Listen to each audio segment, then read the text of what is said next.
It's HBR, All Things Considered, and I'm Dave Lawrence. Today we are joined for a conversation, a drummer who, over the course of his career, has come to be known as one of the most legendary at his craft. It's Billy Cobham, a vet of Horace Silver, Miles Davis, Mahavishnu Orchestra, through Sunday at the Blue Note with his Crosswinds project. Hey, Billy, thanks for doing this. Pleasure's mine. Glad to be able to do this. Give them a little idea what's in store and who you're playing with here. Okay, the Crosswinds project, Scott Tibbs on keyboards, Fred Hock guitar, Paul Hansen bassoon and soprano sax, Tim Landers playing bass, and myself. And the whole idea is to revisit the music that I created in 1973, 74 for the album Crosswinds. We also pepper in a few other little bits and pieces that no one's heard before. It's in line with the revisiting concepts I'm doing now. Started with the Spectrum album. Hopefully we'll continue on with the Total Eclipse album, which was the third record. But right now, we're touring the United States, and I can say happily, including Oahu, Honolulu, for the first time for me in 40 years. Can you remember your previous Hawaii visits? You say it's been over 40 years. Were you here for the 73 Mahavishnu Santana tour at the Blaisdell Arena? That's exactly right. And I was playing with Larry Young, Carlos Santana, John McLaughlin. I don't even know who else was on that tour. Rather fascinating. But those guys I remember.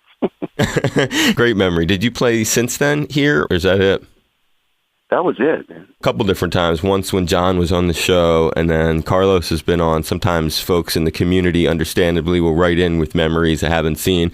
And I remember one cat who lives all the way over on the Big Island in Hilo wrote a long thing all about seeing that. He came all the way over to Honolulu to see you. You're talking about some of these important memories, I guess, is what these are that factor right into this current tour against Billy Cobham, Crosswinds Project. When I was studying you a little bit, it appears that something that shaped you for the rest of your life, a musician father, exposure to music leading to you starting the drums at 4, and then within several years, you're accompanying him, all of this before 10 years old. Right. I've been kind of blessed. So, my dad was a pianist, and just a fun thing for him. He had a pretty good job at the hospital. But on the weekends, he would go and just play whatever people put in front of him. Some occasions, there was no drummer. And just for fun, say, what do you think? You want to go out and work? And I said, yeah, sure. Put me up on a drum set that I could hardly touch with my feet, and more stand up and do whatever I could. And at the end, it stayed with me. And what were you listening to at this point? Everybody and anybody. I mean, from Sonny Payne to Roy Haynes to Dexter Gordon, Dizzy, Miles, whatever. Anything that came through the door that wasn't rock and roll, my father had it in the house. Double ways he's influencing you, not only right. with the art of playing an instrument, but then the kind of music you might end up playing. Something else that factors, again, this is all part of this topic of early childhood exposure, because all of it fits in, and including this next area, which is another remarkable way to take that a step further, and that is you went to a special school. Can you explain how that also factored into things? Well, peer pressure, and in that special school, High School of Music and Arts, I was right in the frying pan with people like Jimmy Owens, Eddie Gomez, Richard Tenwright, all of us in the same classroom, Larry Willis, so many people who played very, very well, far better than I could ever think of on their respective instruments. And so I could only learn from my peers in the High School of Music and Arts for many, many years since Fiorello LaGuardia created the school in New York City.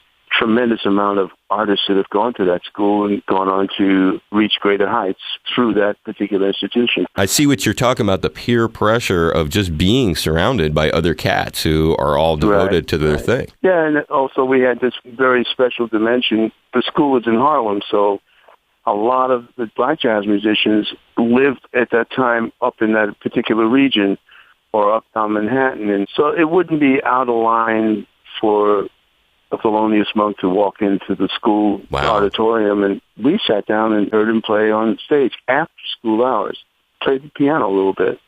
And, of course, that left an impression. And to this day, I mean, we're just fundamentally kids anyway. When things like that happen, you remember. Right. That creates your mindset, who you are, what you've seen, and that's what you play from.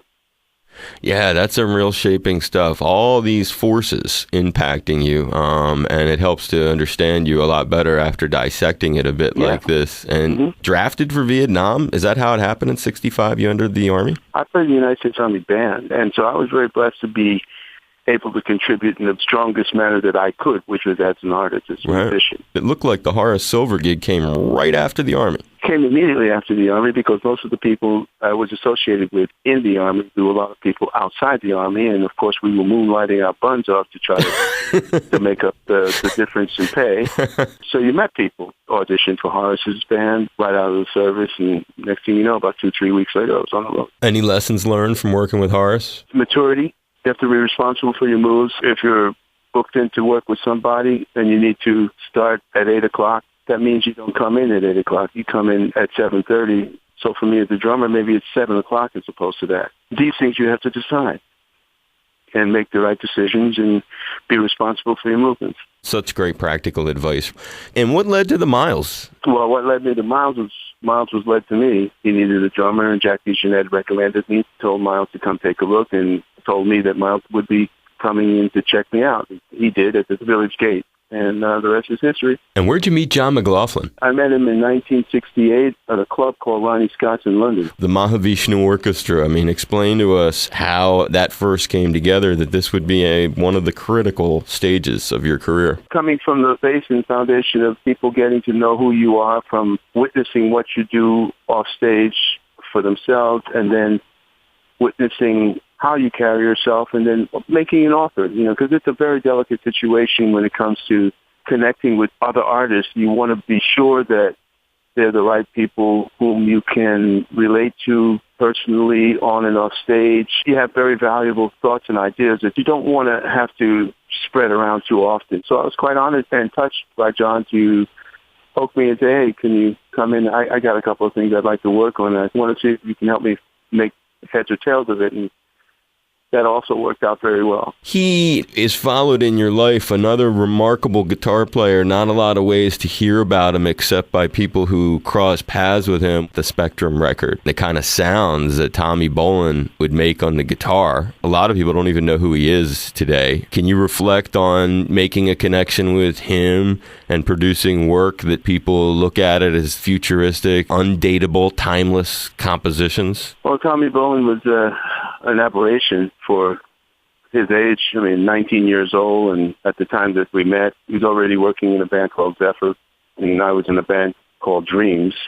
When we heard him, Zephyr was the opening act on a bill that closed with Grand Funk Railroad, and we're somewhere in the middle of all of that. And so we sat around this big NASCAR kind of a racetrack where they were having the festival, and we heard this guy playing guitar, but he was manipulating the guitar with an Echoplex, and I'd never seen that before.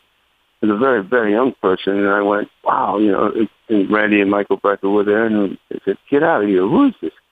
So, of course, we were so curious, we went over, and next thing you know, we were really good friends, and he came to New York. We played as long as we could, had him do the record with me. As soon as he made the record, I think it was Deep Purple picked him up, or the James Gang, somebody like that, and that was the end of it. I never got a chance to play with him again. And your paths never crossed again, because he only lived a few more years. Only off stage, hey, how you doing, blah, blah, blah, but not much more. It sounds like you look back on it pretty fondly, because he was just one special cat, kind of like a Randy Rhoads almost. He was a real special person, and at 25 years old, he was playing like a guy that was 50, that had been through a lot of experiences, and he could tell you the blues, no trouble. He knew all the right notes to play at the right time. That's not easy.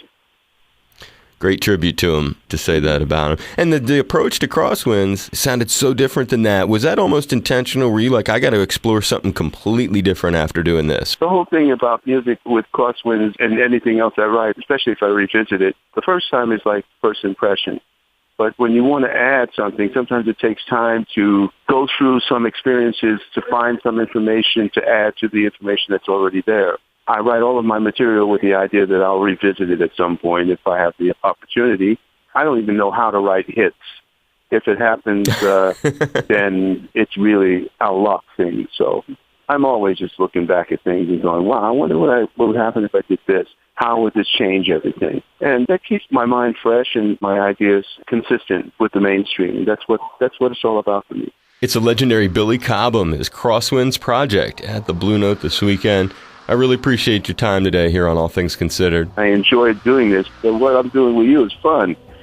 Great talking to you today. Thank you so much, Billy. Stop by if you have a chance. We can talk some more when I get there. Just follow up that way, okay? I'd love it. Thank you, brother. You be safe. All right, you take care.